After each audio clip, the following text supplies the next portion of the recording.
Dornbusch download number 143. Welcome, Dan. How are you, Rob? Excellent. Excellent.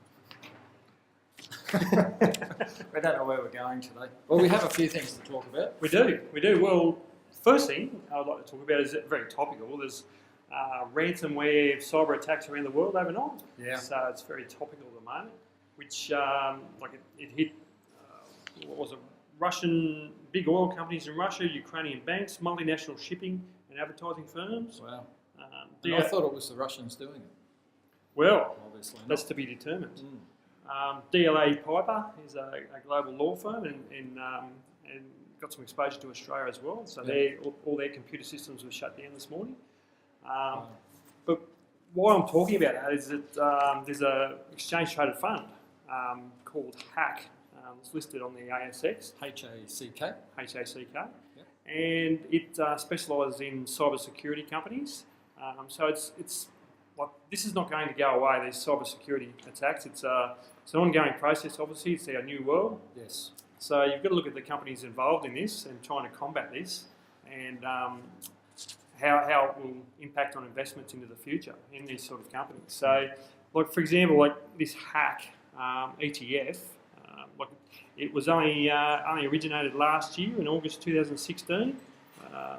With rates of return of over 15% since it started. So in growth, so it's pretty impressive. It's not an income type investment. It's a growth investment, and it's not something that you put your life savings into. It's something that you diversify part of your portfolio into. And that's what I like about it, Rod. The fact that it does diversify a bit more internationally, and it's got about 11% in Israel, I think. HACK, so Israeli companies. So it is, diversified around the world.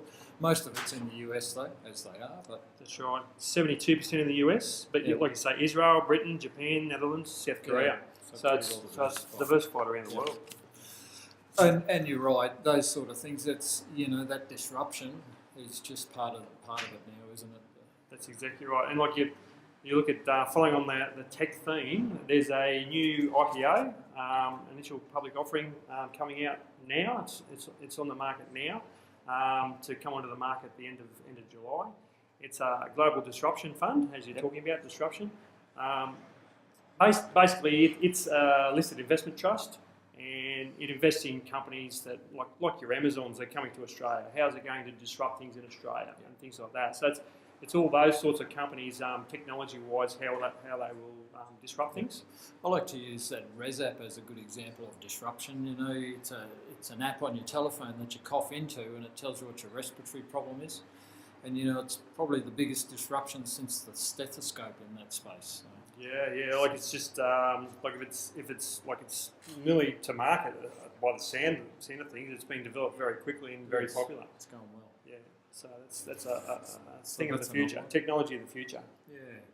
Hey Rod, as you know, I've been sort of hiding down the coast for a couple of days. Yeah. Where have you been, Dan? Where have you been? So I've been at smaller companies' conferences, and what I like about those is you get a bit of an idea about which direction metals are going, which direction drug makers are going, and those sort of things, just from the smaller companies. And in that regard, electrification of motor vehicles is really front of mind, especially from the copper companies. And I've just got a few stats on that. They reckon by 2020, for every 1,000 people in China, there's going to be 128 electric cars. Oof. So that's something like 13 million electric cars by 2020. But interestingly enough, in Europe and North America, 400 to 450 electric cars per 1,000 people. Okay. And each one of those cars has a massive amount of copper. Just a few stats from Glencore, Rod. 2020, they reckon an additional 373,000 tonnes of copper. 2025, 1.6 million tonnes of copper. So that's a 300% increase. Huge increase. Massive amounts of copper. And just on that, like hunting around, the big producer is BHP, of course, and their 2017 guidance is for 1.3 million tonnes of copper being dug out of the ground. Well, what I like at the moment is Oz Minerals, an Australian company, mainly South Australia. Their forecast for 2017 is 105,000 tonnes of copper and about 100,000 ounces of gold. Pretty good, you know, $594 million worth of cash, so they have certainly been generating cash and no debt. Yeah. Okay. They're around the $7, low $7. So for a growth investment, low yield but more growth, Oz Minerals is worth having a look at. And once again, a diversifier as well in the portfolio. Diversifier, yeah. Yeah. So But that copper story is exciting, isn't it? It is exciting, yeah. And electric cars, you know, Yeah. it's just the way of the world, isn't it? It's like the cyber security. It won't go away. Those electric cars are. Yeah. It's definitely going to happen. It's just a matter of when it's going, how quickly it's going to happen. Yeah. And just Andrew and his junkets over to Paris, he's saying that every time he goes there's more charging places. Stations. Yeah. Yeah. Rear their heads. So very interesting. Excellent. So I reckon that's about us. I'll just touch on one thing. There's a Four Corners program. You just take over, right? Yeah, I'll just take over. Is that okay? Just on Four Corners the other night there was a show in regards to AVO, retirement villages. So they're listed on the Australian share market. Their share price has dropped about 10% in the last couple of days in response to that negative publicity. It's just one to watch. Stand at $2.73, I think, at the end of yesterday. Just one to watch. They're in a growth industry, obviously. With our ageing population.